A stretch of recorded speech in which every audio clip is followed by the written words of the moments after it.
నమస్కారం. ఘంటారావానికి స్వాగతం. ముందుగా ప్రధాన అంశాలు. మహిళా రిజర్వేషన్లు ప్రజాస్వామ్యాన్ని శక్తివంతంగా మారుస్తాయన్న మోదీ. చట్టసభల్లో అతివలకు స్థానాలు కల్పించడం సమయోచితమని అభిప్రాయం. 3 అసెంబ్లీలలో జోరందుకున్న ఓటింగ్. అసోంలో 39, కేరళలో 33% పోలింగ్ నమోదు.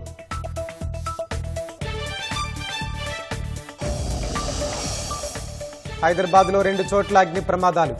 ప్రమాదాలపై దర్యాప్తు చేపట్టిన పోలీసులు.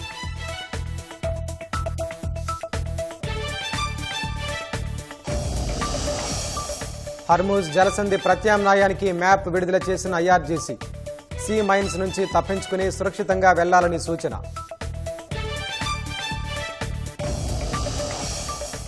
అమెరికా బలగాలు ఇరాన్ చుట్టే ఉంటాయన్న ట్రంప్.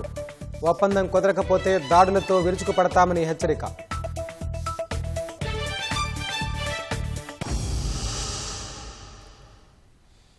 చట్టసభల్లో మహిళలకు రిజర్వేషన్లు కల్పించడం సమయోచితమని ప్రధాని నరేంద్ర మోదీ స్పష్టం చేశారు.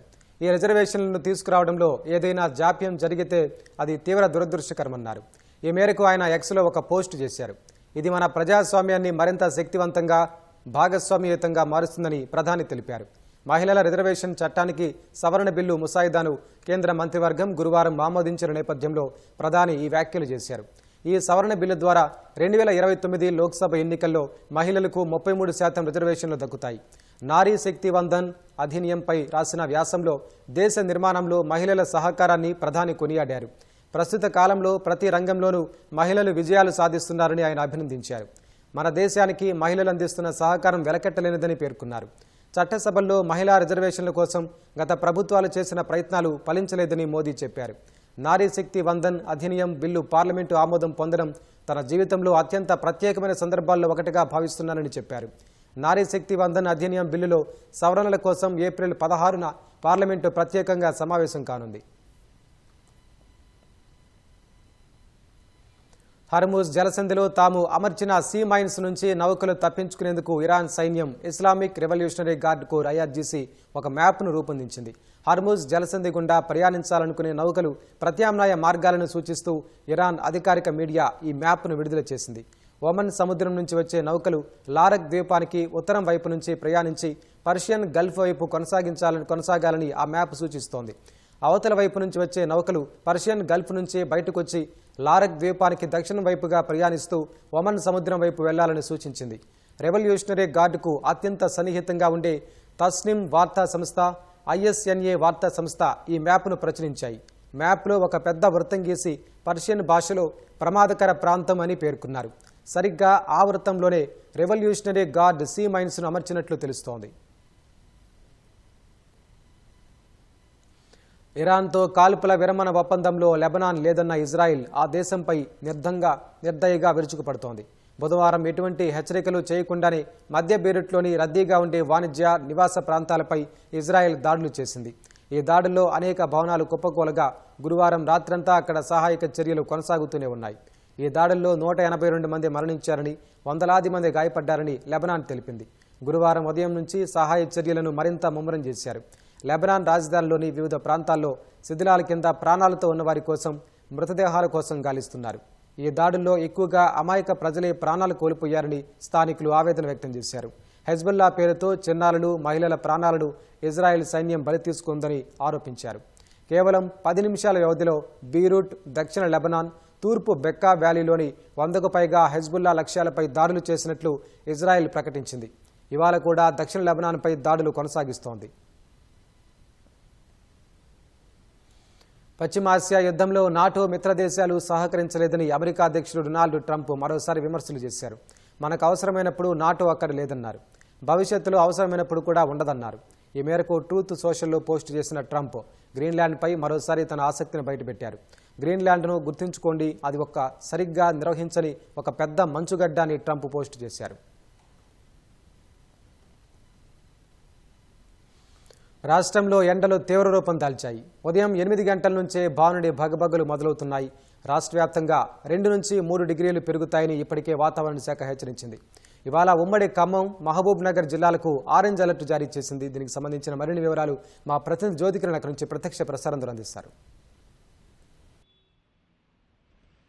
వెంకటేష్, రాష్ట్రంలో ఎండలు మండిపోతున్నాయి. ఉదయం 10 గంటల నుంచే భానుడు ఉగ్ర రూపాన్ని ప్రదర్శిస్తూ ఉన్నాడు. అంతేకాకుండా ఏదైతే మార్చి ప్రథమార్థంలోనే 40 డిగ్రీలపై గరిష్ట ఉష్ణోగ్రతలు నమోదు కాగా, ఏదైతే ద్రోణులు ఉపరితల ఆవర్తనాల ప్రభావంతో ఇది గరిష్ట ఉష్ణోగ్రతలు కాస్త తగ్గుముఖం పట్టాయి. మొత్తంగా మనం విజువల్స్లో చూసుకోవచ్చు ఆ ఎండ తీవ్రత ఏ విధంగా ఉండేది మనకు కనిపిస్తూ ఉంది.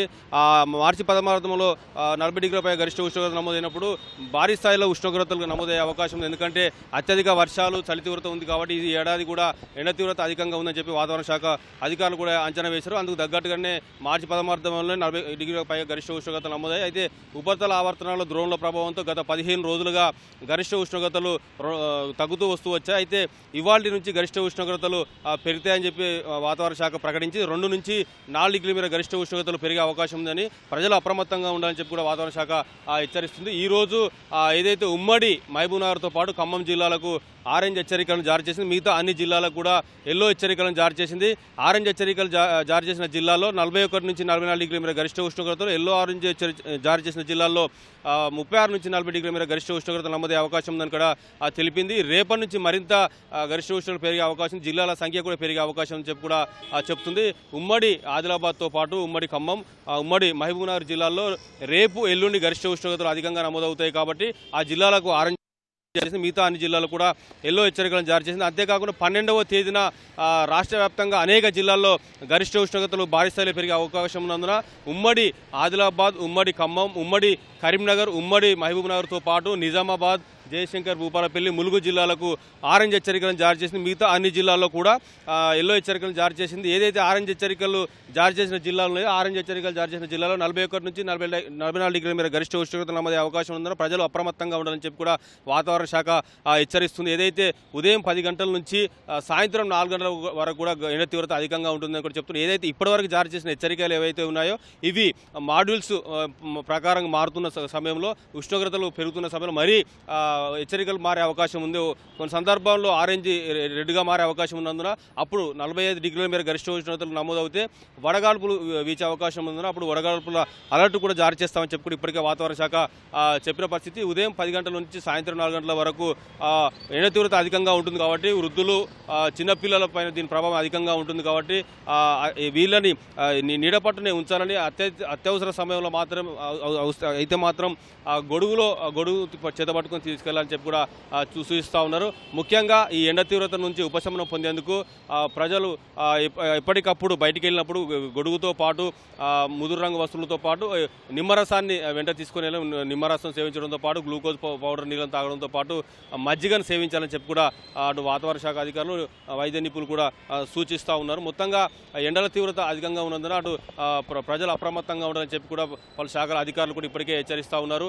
ఉదయం 10 గంటల నుంచి సాయంత్రం 4 గంటల వరకు అవసరమైతే తప్ప బయటికి రావద్దని, ఒకవేళ అత్యవసర పరిస్థితులు వస్తే మాత్రం పలు జాగ్రత్తలు తీసుకోవాలని చెప్పి కూడా సూచిస్తున్నారు. అయితే చిన్నపిల్లలు, వయోవృద్ధుల మీద ఈ తీవ్ర ప్రభావం చూపే అవకాశం ఉంది కాబట్టి ఎండకు అడ్డం పడే అవకాశాలు ఉన్నందున ఆ ఎండ తీవ్రత నుంచి మృత్యుబాధ పడే అవకాశం ఉంది కాబట్టి ఎండ మీద పడకుండా వాళ్ళని సంరక్షించుకోవాల్సిన బాధ్యత కూడా ఉందని చెప్పి చూస్తున్నారు. అయితే రాష్ట్ర వ్యాప్తంగా అటు ఉమ్మడి ఆదిలాబాద్, ఉమ్మడి ఖమ్మం, ఉమ్మడి మహబూబ్నగర్ జిల్లాలపైన ఎండ తీవ్రత అధికంగా ఉంటుంది కాబట్టి ఈ జిల్లాల ప్రజలు అప్రమత్తంగా ఉండాలి. ఏదైతే 41 నుంచి 44 డిగ్రీల మీద గరిష్ట ఉష్ణోగ్రత నమోదే అవకాశం ఉంది, ఈ 44 డిగ్రీల పైగా కూడా గరిష్ట ఉష్ణోగ్రత నమోదే అవకాశం కూడా ఉన్నట్టు కూడా అధికారులు చెప్తా ఉన్నారు. ఒకవేళ 45 డిగ్రీల గరిష్ట ఉష్ణోగ్రత నమోదు అయితే మాత్రం అక్కడ వడగాల్పుల తీవ్రత కూడా జారీ చేసే అవకాశం ఉంది కాబట్టి ప్రజలు అప్రమత్తంగా ఉండాలి. ఎండ తీవ్రత ఏదైతే ఉందో ఆ సమయంలో బయటికి రాకుండా వాళ్ళు జాగ్రత్తలు తీసుకోవాలని చెప్తే సూచిస్తూ ఉన్నారు. ఓ టు స్టూడియో. ధన్యవాదాలు జ్యోతికిరణ్. యాదాద్రి భువనగిరి జిల్లాలో ఎలుగుబంటి సంచారం కలకలం రేపుతోంది. ఆత్మకూరు ఎం మండలం ఉప్పలపహాడ్ గ్రామ సమీపంలో చెరువు వద్ద ఎలుగుబంటి సంచారాన్ని స్థానిక రైతులు గుర్తించి గ్రామస్తులకు సమాచారం ఇచ్చారు. దీంతో వెంటనే గ్రామస్తులు అక్కడికి చేరుకుని కేకలు వేయడంతో ఎలుగుబంటి పోతిరెడ్డిపల్లి వైపు వెళ్లిపోయింది. సమాచారం అందుకున్న అటవీ శాఖ అధికారులు సంఘటనా స్థలాన్ని పరిశీలించి ప్రజలు అప్రమత్తంగా ఉండాలని హెచ్చరించారు. ఎలుగుబంటి కనిపిస్తే దానికి దగ్గరగా వెళ్లకుండా దూరంగా ఉండాలని తెలిపారు. మహబూబాబాద్ జిల్లా గూడూరులో విషాదకర ఘటన చోటు చేసుకుంది. పిల్లిగుండ్ల తండాలో దుర్గమ్మ పండుగ సందర్భంగా ఓ ఇంట్లో పూజలు నిర్వహించిన అనంతరం కుటుంబ సభ్యులంతా కలిసి భోజనం చేస్తుండగా బిచ్చా అనే వ్యక్తి గొంతులో మాంసం ముక్క ఇరుక్కుపోయింది. అతనికి శ్వాస తీసుకోవడంలో ఇబ్బంది జరిగితే గమనించిన కుటుంబ సభ్యులు వెంటనే సమీప ఆసుపత్రికి తరలించారు. వైద్యులు పరీక్షించి అప్పటికే మృతి చెందాడని తెలిపారు. ఈ ఘటనతో తండాలో విషాద ఛాయలు అలుముకున్నాయి.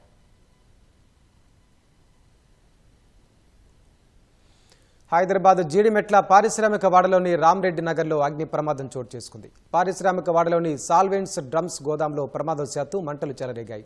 మంటలు వ్యాప్తి చెంది రహదారిపైకి ఎగిసిపడ్డాయి. ప్రమాదంలో బొలెరో వాహనంతో పాటు ద్విచక్ర వాహనం పూర్తిగా దగ్ధమైంది. అగ్ని ప్రమాదంతో భయాందోళనకు గురైన స్థానికులు ఘటనాస్థలం నుంచి దూరంగా పరుగులు తీశారు. అగ్నిమాపక సిబ్బంది 6 ఫైర్ ఇంజిన్లతో మంటలను అదుపులోకి తీసుకొచ్చారు.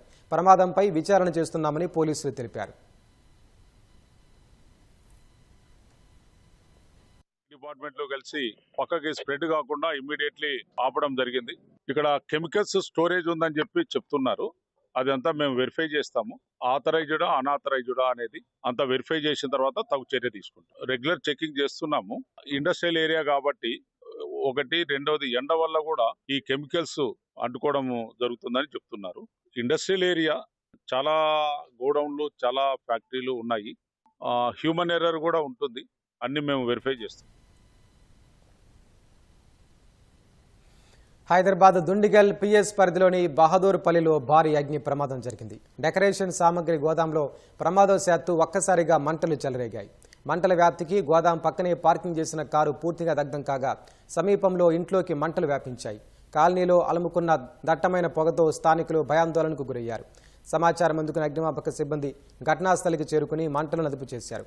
విద్యుదాఘాతం కారణంగానే ప్రమాదం జరిగిందని పోలీసులు భావిస్తున్నారు. ఘటనలో 5 లక్షల మేర ఆస్తి నష్టం జరిగినట్లు తెలుస్తోంది.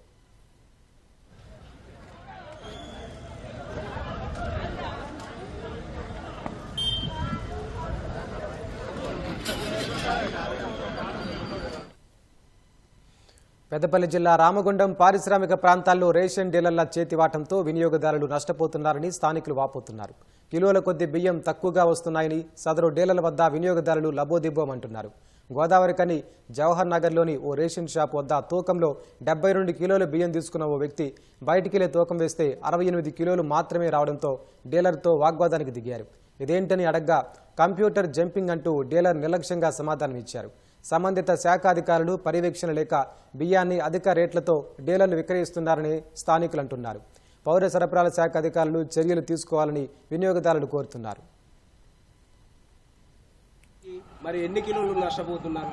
మరి ఒక్క చొప్పున 4 కిలోలు వేసుకుంటే మరి వేల క్వింటాల చొప్పున వీళ్ళకి మిగులుతున్నాయి. మరి ఆ బియ్యము మరి ఎటు వెళ్తున్నాయి, ఎవరు తీసుకుంటున్నారు? మరి ఒక పెద్ద స్కామ్ పైన తప్పకుండా మరి రామగుండం ఎమ్మెల్యే గారైనా, గడ్డం వంశీ వివేక్ గారైనా దీనిపైన స్పందించాలి. ఈ యొక్క అన్యాయాన్ని అరికట్టాలి, పేదోళ్ళకి న్యాయం చేయాలి అని చెప్పి నేను డిమాండ్ చేస్తున్నా. ఎయిడ్స్ రహిత తెలంగాణ నిర్మాణానికి ప్రతి ఒక్కరూ నడుం బిగించాలని వైద్యారోగ్య శాఖ మంత్రి దామోదర రాజనరసింహ పిలుపునిచ్చారు. ప్రజాపాలన ప్రగతి ప్రణాళికలో భాగంగా మాదాపూర్ దుర్గం చెరువు కేబుల్ బ్రిడ్జ్ వద్ద వైద్యారోగ్య శాఖ ఆధ్వర్యంలో ఎయిడ్స్పై అవగాహన కల్పించేందుకు భారీ మానవహారం నిర్వహించారు. కార్యక్రమానికి ముఖ్య అతిథిగా హాజరైన రాజనరసింహ ఎయిడ్స్ పట్ల వివక్షను వీడి బాధితులకు అండగా నిలవాలని పిలుపునిచ్చారు. ఎయిడ్స్ సోకకుండా తీసుకోవాల్సిన జాగ్రత్తలు, బాధితుల పట్ల ప్రదర్శించాల్సిన సానుభూతిపై దిశానిర్దేశం చేశారు.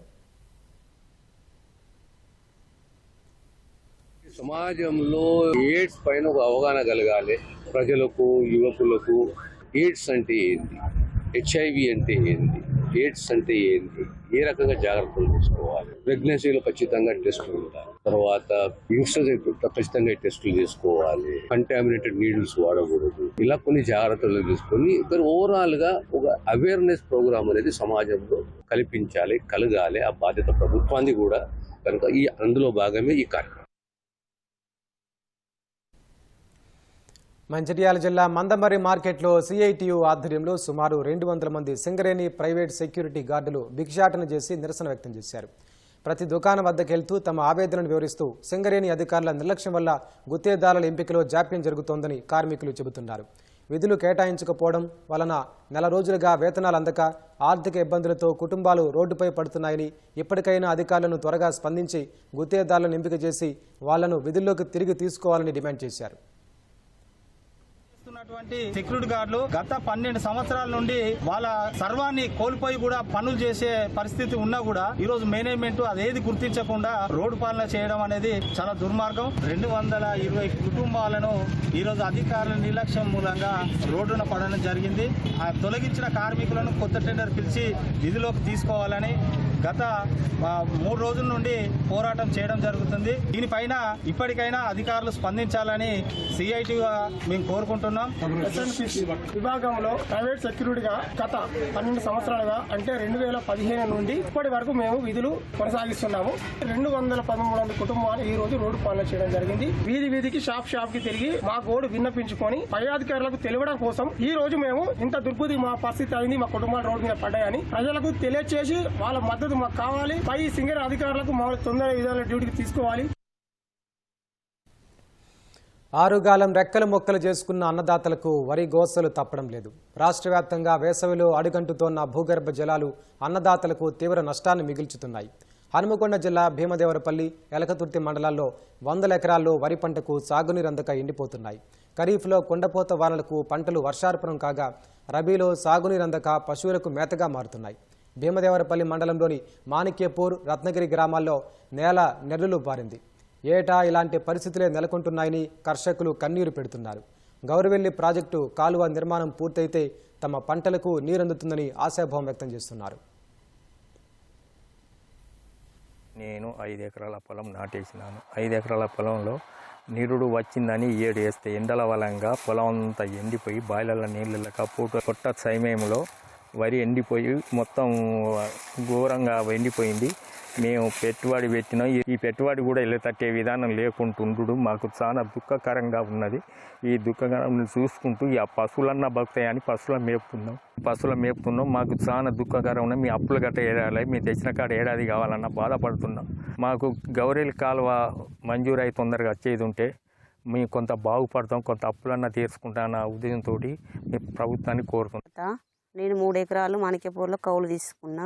బావిల నీళ్లు లేక ఎండిపోతుంది. పొట్టకొచ్చింది, పొలం అంతా ఎండిపోయింది. పెట్టుబడి కోసం 1,20,000 ఖర్చు అయింది. కాలువ రావాలని కోరుకుంటున్నా. కాలువ నీళ్లు లేక మా పొలం అంతా ఎండిపోతుంది. సైడ్ కాలువ రావాలి. కాలువ వస్తే మా సైడ్ ఉన్న రైతులంతా బతుకుతారు. మాకు నీళ్లు లేక మేము మస్తు తిప్పలా పడుతున్నాం. పెట్టుబడి పెట్టుకుతున్నాం, మునుగుతున్నాం. మా చేనులన్నీ ఎండిపోతున్నాయి. అందరు మాలాంటి మంది చాలా మంది ఎండిపోతున్నాయి. దయచేసి మాకు కాలు వచ్చేటట్టు చూడండి.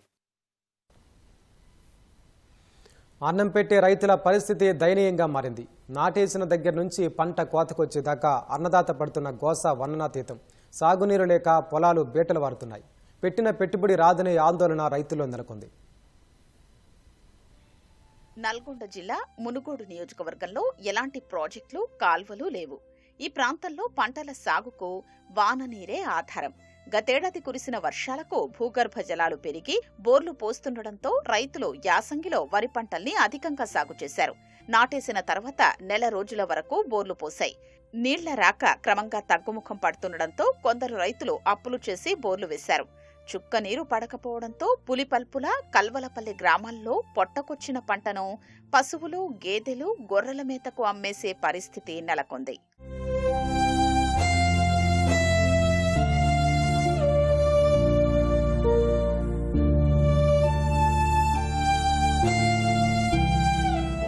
ఉదయ సముద్రం నుంచి బ్రాహ్మణవెల్లం ప్రాజెక్టుకు నీళ్లొస్తాయనే ఆశతో వరి సాగుకు రైతులు సిద్ధమయ్యారు.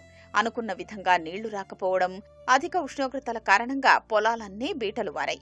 వరి పొట్టకొచ్చే దశలో కళ్ల ముందే నిలువునా ఎండిపోతుంటే రైతు విలవిల్లాడుతున్నారు. 60,000 పెట్టుబడి పెట్టినాక 3 ఎకరాలు పెట్టినా. 3 ఎకరాలు పెట్టినాక పెట్టుబడులు అంతా పోయినాక ఇక ఏం లేదు సార్. వెనక వచ్చింది, బోరు విక్కిపోయింది. ఇంత గిన్నె పోసింది, అది పోయింది. 7 బోర్లు ఒక పాలు వేసిన, 4 ఒక పాలు వేసిన, అవి పోయింది. 3 ఎకరాల పొలం నాశనం అయిపోయింది. ఏం లేదు సార్.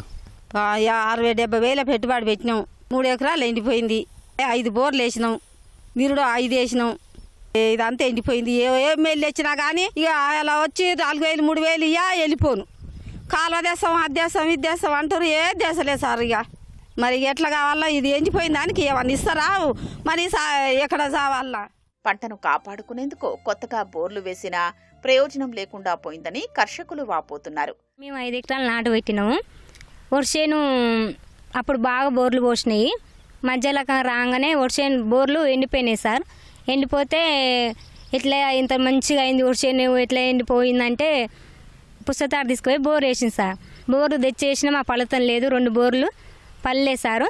పడకుంటుంటే ఇంకా అమ్మ వర్షేను ఇంత మంచిగా అయిందని మళ్ళీ నీళ్ళ ట్యాంకర్లు 26 ట్యాంకర్లు కొట్టిస్తే ఆ కొట్టించిన వర్షేను గిడిగిడికి పోగానే నీళ్ళు ఎమ్మటే పడతలేదు.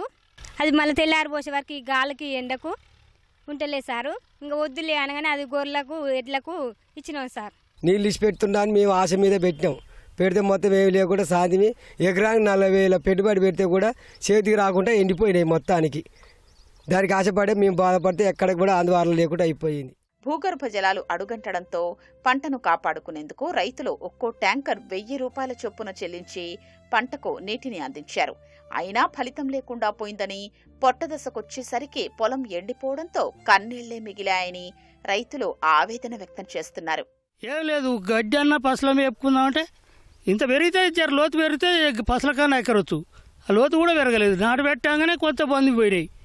కొంతమందివి జరో రకంగా కొంచెం పెరిగినాయి. ఎందుకంటే కొంచెం వాటర్ ఉంటాయి కదా. వాటర్ తక్కువ వాళ్ళే మొత్తానికే పోయింది. దాదాపుగా 100 బోర్లు వేసినాం ఈ ఊర్లో ఈ పొరవర లోపల మా ఊరు వరకే. కానీ ఒక 10 మందికి కూడా నీళ్ళు వెళ్ళలే. ఈ వర్షాకాలం బ్రాహ్మణం వెళ్ళే ప్రాజెక్టు నుంచి మాకు జాలి నీళ్ళు రావడం జరిగింది. అదేవిధంగా నల్లచెరువు మందం వచ్చే వరకు మాకు ఆశ పుట్టి మేము బోర్లకు కింద పొలాలు మొత్తం నానిపినాం. బాగా అప్పుడు భూగర్భ జలాలు పెరిగినాయి. దీంతో మొత్తం బోర్లు మొత్తం అడుగంచిపోయినాయి. ఒక బోర్ లేకుండా 7 బోర్లు ఉంటే 7 బోర్లకు మొత్తం కలిసి మొత్తం ఒక్కొక్క బోరు పుల్లుగా పోసేది. 7 మోటార్లు కలిసి కూడా ఒక మోటార్ నీళ్ళు పోయలే. పొలం అంతా ఎండిపోయింది. ఈయన దేశకు వచ్చి అంత కాంకిరిసి చచ్చిపోయింది సార్. మా పెట్టుబడులు ఒక ఎకరానికి 35,000 నుంచి 40,000 పెట్టుబడి పెట్టినాం. రైతు బొచ్చడి నష్టం జరిగింది. బాధ ఏం చేయాలి ఏం చెప్పుకోవాలి పరిస్థితి లేదు సార్. ఇప్పుడు గొర్రెలకు మేకలకు పశువులు వాళ్ళకు అమ్ముకోవాల్సి వచ్చింది. బ్రాహ్మణ వెల్లంలా ఉదయ సముద్రం ప్రాజెక్టు ద్వారా మునుగోడు నియోజకవర్గానికి నీళ్లందేలా చేస్తే భవిష్యత్తులోనైనా తమ సాగుకు భరోసా ఉంటుందని రైతులు ప్రభుత్వానికి విజ్ఞప్తి చేస్తున్నారు. 2026-27 ఆర్థిక సంవత్సరానికి సంబంధించి భారత వృద్ధి రేటు అంచనాలను ప్రపంచ బ్యాంక్ స్వల్పంగా 6.6% పెంచింది.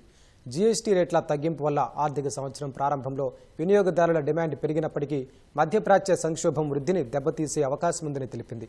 2026-27లో భారత వృద్ధి రేటు 6.9% ఉండొచ్చని ఆర్బీఐ అంచనా వేసింది.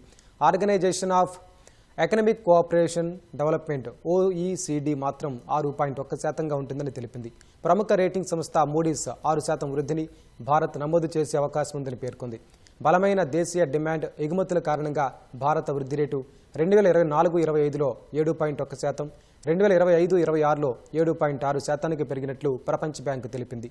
దక్షిణాసియా ఆర్థిక నవీకరణ పేరుతో బుధవారం నివేదికను విడుదల చేసిన ప్రపంచ బ్యాంక్ ఈ మేరకు వెల్లడించింది. తక్కువ ద్రవ్యోల్బణం, జీఎస్టీ సరళీకరణ వల్ల ప్రైవేట్ వినియోగ వృద్ధి బలంగా ఉందని తెలిపింది. అయితే మధ్యప్రాచ్య వివాదం సృష్టించిన అవరోధాల వల్ల ప్రస్తుత ఆర్థిక సంవత్సరంలో వృద్ధి రేటు 6.6% ఉంటుందని అంచనా వేసింది. జమ్మూ కాశ్మీర్లోని కుప్వారా బస్టాండ్లో బుధవారం రాత్రి భారీ అగ్ని ప్రమాదం సంభవించింది. ఈ ఘటనలో 7 బస్సులు అగ్నికి ఆహుతయ్యాయి. ప్రమాద సమాచారం అందిన వెంటనే అగ్నిమాపక సిబ్బంది ఘటనా స్థలానికి చేరుకుని మంటలు ఆర్పివేశారు. అప్పటికే 6 బస్సులు పూర్తిగా మంటల్లో చిక్కుకున్నట్లు వారు తెలిపారు. మొత్తం 7 బస్సులు దెబ్బతిన్నట్లు వెల్లడించారు. ప్రాణనష్టం జరగలేదని, ఎవరికీ గాయాలు కాలేదని అధికారులు తెలిపారు. అగ్ని ప్రమాదానికి గల కారణాలపై విచారణ కొనసాగుతోంది. కేరళం, అసోం, పుదుచ్చేరి శాసనసభ ఎన్నికల పోలింగ్ కొనసాగుతోంది. ఆయా రాష్ట్రాల్లో పోలింగ్ కేంద్రాల వద్ద ఓటర్లు బారులు తీరారు. పలువురు ప్రముఖులు, నాయకులు ఉదయమే ఓటు హక్కు వినియోగించుకున్నారు. 3 చోట్ల మే 4న ఓట్లు లెక్కించి ఫలితాలు విడుదల చేయనున్నారు. కేరళం అసెంబ్లీ ఎన్నికల్లో ఓటింగ్ చురుగ్గా సాగుతోంది. ఉదయం 11 గంటల వరకు 33.28% పోలింగ్ నమోదైంది. కేరళంలో 140 అసెంబ్లీ స్థానాలు ఉండగా 883 మంది అభ్యర్థులు పోటీ పడుతున్నారు. 2.71 కోట్ల మంది ఓటర్లు వారి భవితవ్యాన్ని ఈవీఎంలలో నిక్షిప్తం చేస్తున్నారు. మొత్తం 30,495 పోలింగ్ కేంద్రాలను ఏర్పాటు చేశారు. సుమారు 1.46 లక్షల మంది అధికారులు విధుల్లో ఉన్నారు. 76,000 మంది పోలీసులు కేంద్ర బలగాలను మోహరించారు. ముఖ్యమంత్రి పినరయి విజయన్ కన్నూరులో ఓటు హక్కు వినియోగించుకున్నారు. గురువాయూరు దేవస్థానం పాఠశాలలో కేంద్ర మంత్రి సురేష్ గోపి ఓటు వేశారు. ఎర్నాకుళంలోని కేసరి ప్రభుత్వ కళాశాలలో ప్రధాన ప్రతిపక్ష నేత కాంగ్రెస్ అభ్యర్థి విడి సతీశన్ ఓటు హక్కు వినియోగించుకున్నారు. కేంద్ర మంత్రి బీజేపీ నెమాం స్థానం అభ్యర్థి రాజీవ్ చంద్రశేఖరన్ తిరువనంతపురంలో ఓటు వేశారు. తిరువనంతపురంలోని సినీ నటుడు మోహన్ లాల్ ఓటు వేశారు. నటుడు పృథ్వీరాజ్ సుకుమారన్ ఎర్నాకుళంలో ఓటు హక్కు వినియోగించుకున్నారు.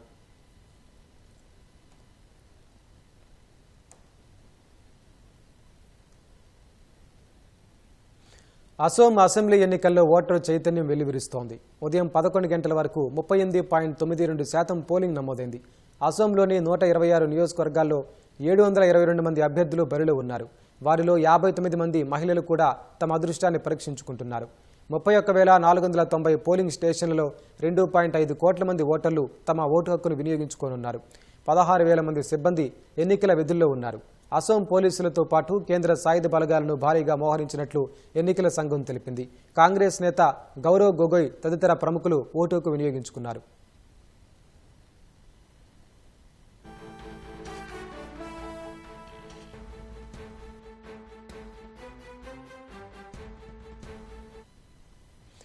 కేంద్ర పాలిత ప్రాంతం పుదుచ్చేరిలో ఉదయం 11 గంటల వరకు 37.06% పోలింగ్ నమోదైంది. 30 స్థానాలున్న పుదుచ్చేరిలో 294 మంది అభ్యర్థులు బరిలో ఉన్నారు. ముఖ్యమంత్రి రంగస్వామి బుల్లెట్ బండిపై వచ్చి ఓటు వేశారు. మాజీ సీఎం కాంగ్రెస్ నాయకుడు నారాయణస్వామి కూడా ఓటు హక్కు వినియోగించుకున్నారు.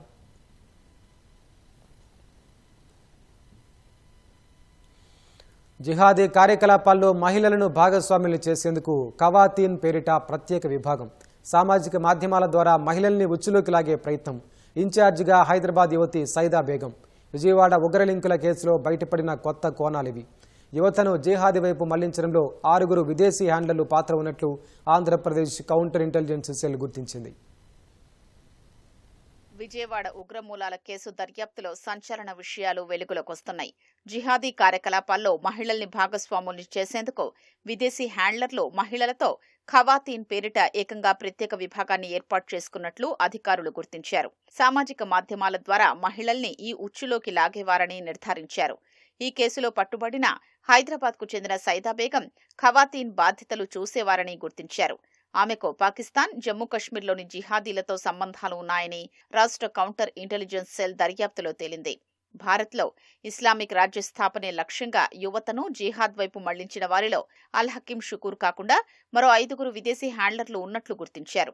పాకిస్తాన్, బంగ్లాదేశ్, యుఏఈ, ఆఫ్ఘనిస్తాన్, సిరియా దేశాలకు చెందిన మహమ్మద్ హుజైఫా, నింజా, హేమ్రోక్సీ, అబూ మహరీబ్, అబూ బలూచీలు హ్యాండ్లర్లుగా వ్యవహరించినట్లు వెల్లడైంది. వీరంతా నిషేధిత ఉగ్రవాద సంస్థలైన ISIS, al Qaeda in Indian subcontinent, AQIS తరపున పనిచేస్తున్నట్లు తేలింది. వీరు సామాజిక మాధ్యమాల్లో జిహాద్ వీడియోల్ని పోస్ట్ చేస్తూ వాటి పట్ల ఆకర్షితులయ్యే యువతను ప్రేరేపించి ఉగ్రవాదులుగా మారుస్తున్నట్లు నిర్ధారణైంది.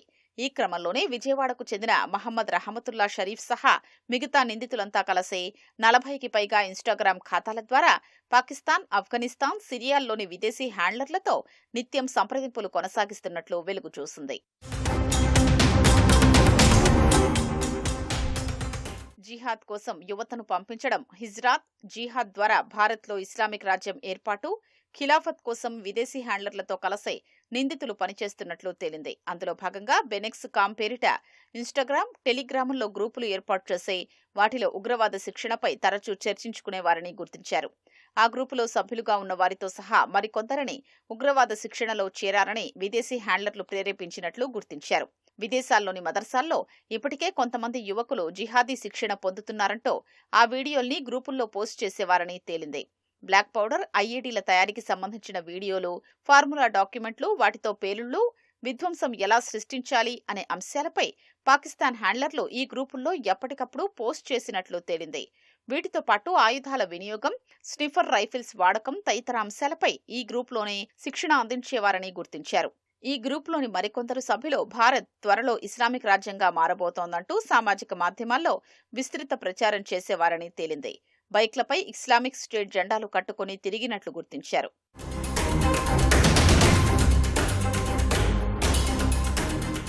భారత ప్రభుత్వ కీలక సంస్థలపై సైబర్ దాడులు చేయాలని, అధికారిక వెబ్సైట్లు, ఇతర సమాచారాన్ని హ్యాక్ చేయాలని విదేశీ హ్యాండ్లర్లో బెనెక్స్ కామ్ గ్రూపు సభ్యులకు చెప్పేవారని నిర్ధారించారు.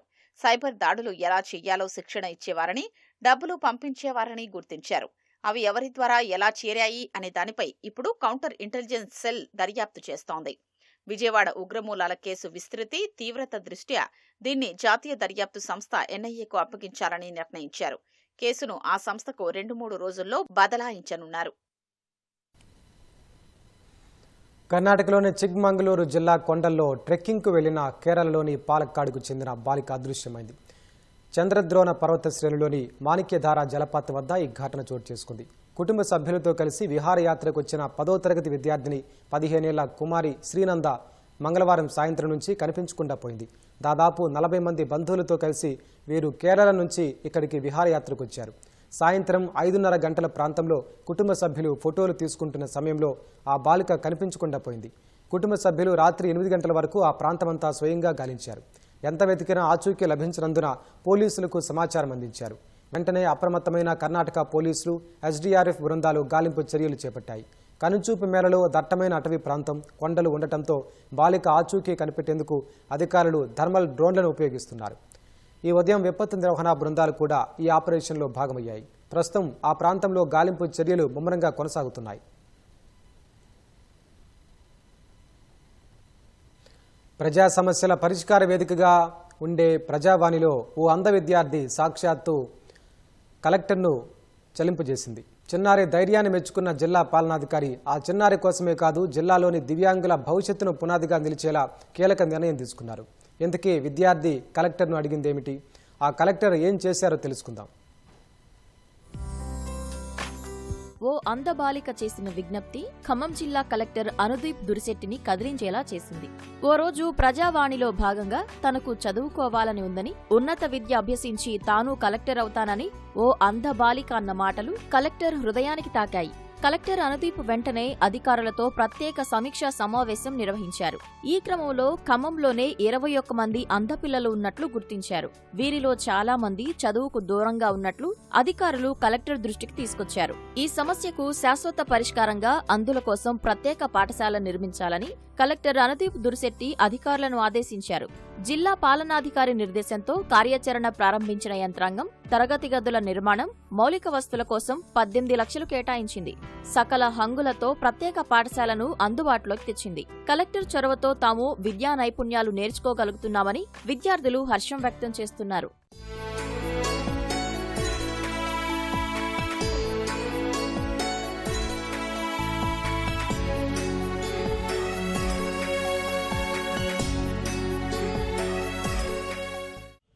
Sir, Namaste.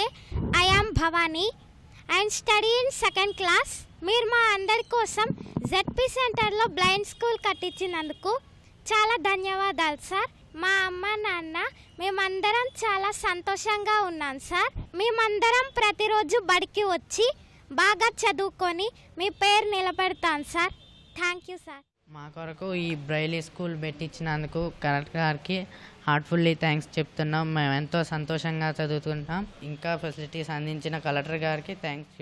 అంధ విద్యార్థులకు విద్యాబుద్ధులు నేర్పేందుకు ప్రత్యేక విద్యలో శిక్షణ పొందిన ప్రభుత్వ ఉపాధ్యాయులను గుర్తించి వారిని పాఠశాలకు కేటాయించారు. ప్రస్తుతం 15 మంది విద్యార్థులకు ప్రాథమిక స్థాయిలో పాఠాలు బోధిస్తున్నారు. ఎవరిపై ఆధారపడకుండా వారు నిత్య జీవితంలో అవసరమైన పనులు చేసుకునేలా తర్ఫీదిస్తున్నారు. బ్రెయిలీ లిపిలో తెలుగు, ఆంగ్లం, గణితం నేర్పుతున్నారు. టీచింగ్, లెర్నింగ్ మెటీరియల్తో పాటు ఖరీదైన యంత్రాలను తెప్పించి శిక్షణ ఇస్తున్నారు. పాక్షికంగా చూపు కోల్పోయిన వారికి లార్జ్ కిట్స్ ద్వారా వివిధ అంశాలపై అవగాహన కల్పిస్తున్నారు.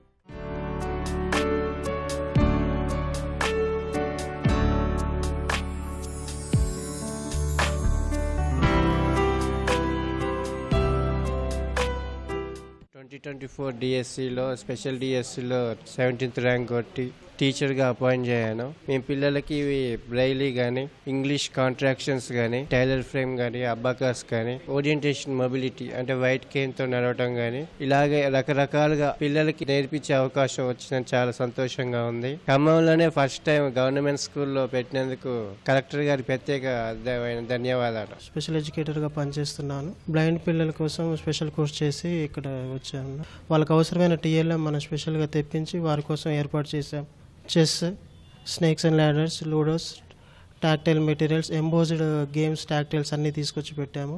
బ్రెయిల్ పరికరాలు, బ్రెయిల్ స్లేట్స్, యానీ బ్రెయిల్ మిషన్ తెప్పించాము. వాళ్ళు మ్యాథ్స్ నేర్చుకోవడానికి కావాల్సిన versatile geometry kit, Taylor's frame, abacus, each and everything తెప్పించాం సార్. అదేవిధంగా వారి కోసం సైన్స్ డయాగ్రామ్ కిట్స్, పిల్లలు ప్రైమరీ టు అప్పర్ ప్రైమరీ వరకు ఉపయోగపడే విధంగా, ఈవెన్ 10th పిల్లలకు కూడా ఉపయోగపడే విధంగా మనం సైన్స్ డయాగ్రామ్ కిట్స్ అన్ని తెప్పించాము. కళ్ళు తక్కువగా కనపడతాయో అటువంటి పిల్లల కోసం లార్జ్ ప్రింట్ బుక్స్ కూడా తెప్పించామండి. విజువల్ స్టిమ్యులేషన్ కిట్ అనేది కూడా తెప్పించాము. మనం కంటికి సంబంధించిన యాక్టివిటీస్ ఇంప్రూవ్ చేసుకోవడం కోసం మనం అది రూమ్ కూడా ఏర్పాటు చేశామండి. ప్రైమరీ స్టేజ్ నుంచి పిల్లలకి ఇక్కడ కేన్తో ఎలా నడవాలి, ఫస్ట్ వాళ్ళ ADL skills, activity of daily living skills, వాళ్ళంతటా వాళ్ళు ఎవరి మీదట ఆధారపడకుండా ఎలా చేయాలనేది మనం ఇక్కడ నేర్పిస్తాము. ఇది ఒక ఇంక్లూజివ్ సెటప్లో చేయబడిందండి. అంటే ఇక్కడ పక్కనే ఒక ప్రైమరీ స్కూల్ ఉంది. ఆ పిల్లలతో పాటు వీళ్ళు కూడా అవేర్నెస్, అంటే అంధ విద్యార్థులతో ఎలా ఉండాలనేది వాళ్ళకు కూడా తెలిసే అవేర్నెస్ కార్యక్రమం కూడా ఇక్కడ జరుగుతుంది. కేన్ పట్టుకొని ఎక్కడికి వెళ్ళాలి, ఎలా వెళ్ళాలి అనే సెట్టింగ్స్తో కూడా ఇక్కడ నేర్పించడం జరుగుతుంది. బ్రెయిలీ నేర్పించడం జరుగుతుంది. మ్యాథ్స్, తెలుగు, ఇంగ్లీష్ ఇవి బ్రెయిలీ పుస్తకాల్లో బ్రెయిలీ ద్వారా నేర్పించడం అనేది జరుగుతుంది. నిపుణుల సలహా తీసుకుని పాఠశాలను అద్భుతంగా నిర్మాణం చేశారు. ఒక్కో తరగతి గదికి ఒక్కో ప్రత్యేకమైన టైల్స్ వాడారు. ఊతకర్ర పట్టుకుని తరగతి గదులను గుర్తించేలా రూపొందించారు. పాఠశాల ప్రవేశ మార్గాలు, అంతర్గత గదులు, మ్యూజికల్ రూమ్ ఏర్పాటు చేశారు. డిజిటల్ ఆడియో సౌకర్యం నైపుణ్యాభివృద్ధికి ఉపయోగపడుతోంది. రాష్ట్రంలో హైదరాబాద్, కరీంనగర్ తర్వాత ఖమ్మంలో ఈ పాఠశాల కొలువుదీరటం అంధ విద్యార్థులకు వరంగా మారిందని తల్లిదండ్రులు ఆనందం వ్యక్తం చేస్తున్నారు.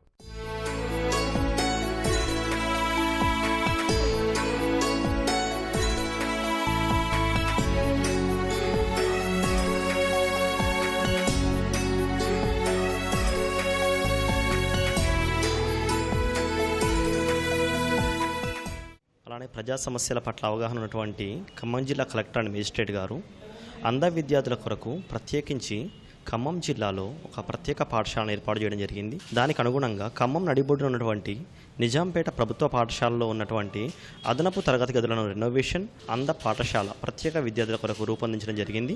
అంధ విద్యార్థుల కొరకు ప్రత్యేకించి టాక్టైల్ టైల్స్తో కూడినటువంటి నూతన తరగతి గదుల నిర్మాణము, విద్యార్థులలో అభ్యసన సామర్థ్యాలను మెరుగుపరచుకోవడం కోసం ప్రత్యేకంగా ఈ తరగతి గది రూపొందించబడినది.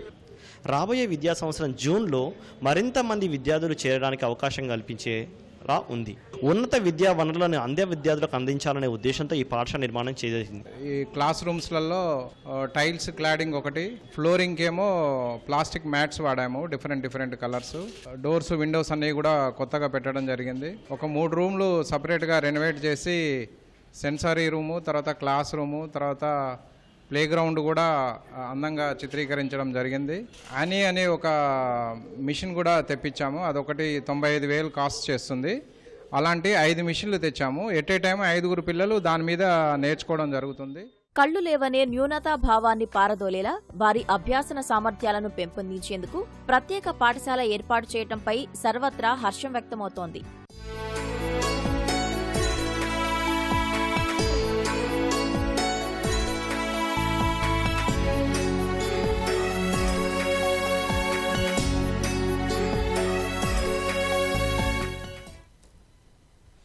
కామారెడ్డి రైల్వే స్టేషన్ ఆధునికీకరణ పనులు నత్తనడకన సాగుతున్నాయి. 2 ఏళ్ల క్రితం నిధులు మంజూరైన పనులు ఇంకా పూర్తి కాలేదు. స్టేషన్ రూపురేఖలు మారుస్తారని నిరీక్షిస్తున్న ప్రయాణికులకు నిరాశ మిగిలింది. ఆధునికీకరణ చేపట్టిన సంస్థ నవీకరణపై దృష్టి సారించడం లేదని స్థానికులు ఆరోపిస్తున్నారు. పనులు నెమ్మదిగా సాగుతుండటంతో ప్రయాణికులు ఇబ్బందులు పడుతున్నారు. కామారెడ్డి రైల్వే స్టేషన్ ఆధునికీకరణ పనులు మందకొడిగా సాగుతున్నాయి. ఈ స్టేషన్ అభివృద్ధికి అమృత్ భారత్ పథకం కింద కేంద్ర ప్రభుత్వం 39 కోట్లు మంజూరు చేసింది. ఆ తర్వాత పనులు దక్కించుకున్న సంస్థ వేగంగా పూర్తి చేయడంపై దృష్టి సారించడం లేదు. ప్రారంభంలో వేగంగా సాగిన పనులు ప్రస్తుతం ఎక్కడ వేసిన గొంగడి అక్కడే అనే చందంగా సాగుతున్నాయి. దీంతో ఈ స్టేషన్ మీదుగా రాకపోకలు సాగిస్తున్న ప్రయాణికులు తీవ్ర ఇబ్బందులు పడుతున్నారు. ఇది మహారాష్ట్రకు, కర్ణాటకకు, ఇటు సిద్దిపేట, అటు కరీంనగర్కు ఈ కేంద్ర బిందువుగా ఉండడం జరిగింది. పనులు ఎక్కడ పడితే అక్కడే పనులు అక్కడే ఉన్నాయి. నత్తనడక పనులు జరుగుతూ ఉన్నాయి. అంటే మార్చి 31 లోపు పనులు పూర్తి చేయాలని ప్రభుత్వాలు చెప్పినా కూడా ఇప్పటి వరకు పనులు ఎక్కడ పడితే అక్కడే ఉండడం జరిగింది. ఇక్కడ ప్రజలు చాలా ఇబ్బందులకు గురవుతున్నారు. వెంటనే ప్రభుత్వం ఆలోచించాలా. ఇక రవాణా దృష్టిలో పెట్టుకొని చాలామంది ఇక రైతులు కానీ, కూరగాయల వ్యాపారులు కానీ, అలాగే ఇతర రాష్ట్రాలకు వెళ్ళే కార్మికులు కానీ చాలా మంది ఇక్కడ కేంద్రంగా ఇక్కడ నుంచి వాళ్ళు వెళ్ళడం జరుగుతూ ఉంది. చాలా మంది ఈరోజు మహారాష్ట్ర కానీ, అలాగే ఇటు కర్ణాటక కానీ పోవాలన్నా కూడా చాలా మంది బస్సు మార్గం కాకుండా రైల్వే మార్గమే ఎక్కువ యూజ్ చేసుకుంటున్నారు. అటు హైదరాబాద్ పోవడానికి కూడా రైల్వే మార్గం ఎక్కువ యూజ్ చేసుకుంటున్నారు. కాబట్టి ఇటు తిరుపతి పోవాలన్నా, చాలా దేవాలయాలకు పోవాలన్నా కానీ ఇక్కడ నుంచి మన కేంద్ర బిందువు ఉంది. కాబట్టి ప్రభుత్వం వెంటనే ఆలోచించి పనులు ఏదైతే పెండింగ్ ఉన్నాయో ఎస్కలేటర్ కానీ, అలాగే ఫుట్ బోర్డ్ కానీ పూర్తిగా కూడా వెంటనే కంప్లీట్ చేయాలని మేము కోరుతా ఉన్నాం. ప్రయాణికులు ఫుట్ ఓవర్ బ్రిడ్జి ఎక్కడానికి కావలసిన లిఫ్ట్ పనులు నత్తనడకన సాగుతున్నాయి. మొత్తం 3 లిఫ్టులు ఏర్పాటు చేయాల్సి ఉండగా ఆ పనులు ఇప్పుడిప్పుడే ప్రారంభించారు. అటు ప్లాట్ఫామ్ పై షెడ్ల నిర్మాణం సైతం మందకొడిగా సాగుతోంది. కూర్చోవడానికి నీడ సౌకర్యం సరిగ్గా లేక ప్రయాణికులు అవస్థలు పడుతున్నారు. 4 సంవత్సరాల నుంచి చిన్న పనులు పెండింగ్ ఉండడం వల్ల ప్రయాణికులకు ఇబ్బంది అవుతుంది. కేంద్ర బిందువు కామారెడ్డి రైల్వే స్టేషన్ అది కూడా ఇబ్బందుల పాలవుతుంది. ఎక్కడికైనా వెళ్ళాలన్నా, ఏదైనా జరగాలన్నా, ట్రైన్లు రావాలన్నా, రాకపోకలలో ప్రజలకు జరుగుతున్న ఇబ్బందులలో ఎవరూ సహకరించట్లేదు. మరి కేంద్ర ప్రభుత్వం ఫండ్స్ 39 కోట్లు రిలీజ్ చేసింది. మన తెలంగాణ రాష్ట్ర ప్రభుత్వం కూడా కాంగ్రెస్ పార్టీ తరఫు నుంచి షబీర్ అలీ సార్ గారు మార్చి మంత్ ఎండ్ కల్లా పని కంప్లీట్ కావాలని చెప్పేసి స్ట్రిక్ట్గా ఆర్డర్స్ ఇవ్వడం జరిగింది. ఆయన హెచ్చరించినారు కూడా. ఎవరు చెప్పినా వినకుండా ఇక్కడ పనులు ఇంకా పెండింగ్లో ఉన్నాయంటే మరి ఈ నిర్లక్ష్యం కాంట్రాక్టర్లదా లేకపోతే గవర్నమెంట్దా? మరి బీజేపీ ప్రతినిధిగా కామారెడ్డిలో ఉంటున్న వెంకటరామరెడ్డి గారు, మీరు కూడా ఒకసారి కేంద్ర ప్రభుత్వం నిధులు ఇచ్చింది కాబట్టి మీరు కూడా వచ్చి క్వశ్చన్ చేయాలని మేము డిమాండ్ చేస్తున్నాము. కేంద్ర ప్రభుత్వం ఏదైతే ఉందో వాళ్ళు విడుదల చేసామని మ్యాప్ విడుదల చేయడం మాత్రమే ఉంది, కానీ మన రైల్వే స్టేషన్ రూపురేఖలు మాత్రం ఇలాంటి చర్యలు జరగలేవు. ఇక్కడ నుంచి ఇతర రాష్ట్రాలకు రాకపోకలు, వాణిజ్య వలసలు అన్నీ జరుగుతూ ఉంటాయి. డెడ్లైన్ ఎప్పుడే అయిపోయింది. ఫండ్స్ వచ్చినాయి, 40 కోట్లు రిలీజ్ చేశారు. పనులు ఇంకా జరగట్లేదు. దీనివల్ల ప్రజలు చాలా ఇబ్బందులు ఎదుర్కొనే అవకాశం ఉంది. కావున పనులు తొందరగా కంప్లీట్ చేసేసి ప్రజలకు అందుబాటులో ఉంచాలని కోరుకుంటాం. రోజు ఈ రైల్వే స్టేషన్ మీదుగా 30కి పైగా రైళ్లు రాకపోకలు సాగిస్తాయి. వీటిలో ప్రయాణించే వారి సంఖ్య గతంలో కంటే క్రమంగా పెరుగుతోంది. అధికారులు, ప్రభుత్వం ఈ మార్పులను గ్రహించి పనులు త్వరగా పూర్తి చేయాలని స్థానికులు విజ్ఞప్తి చేస్తున్నారు.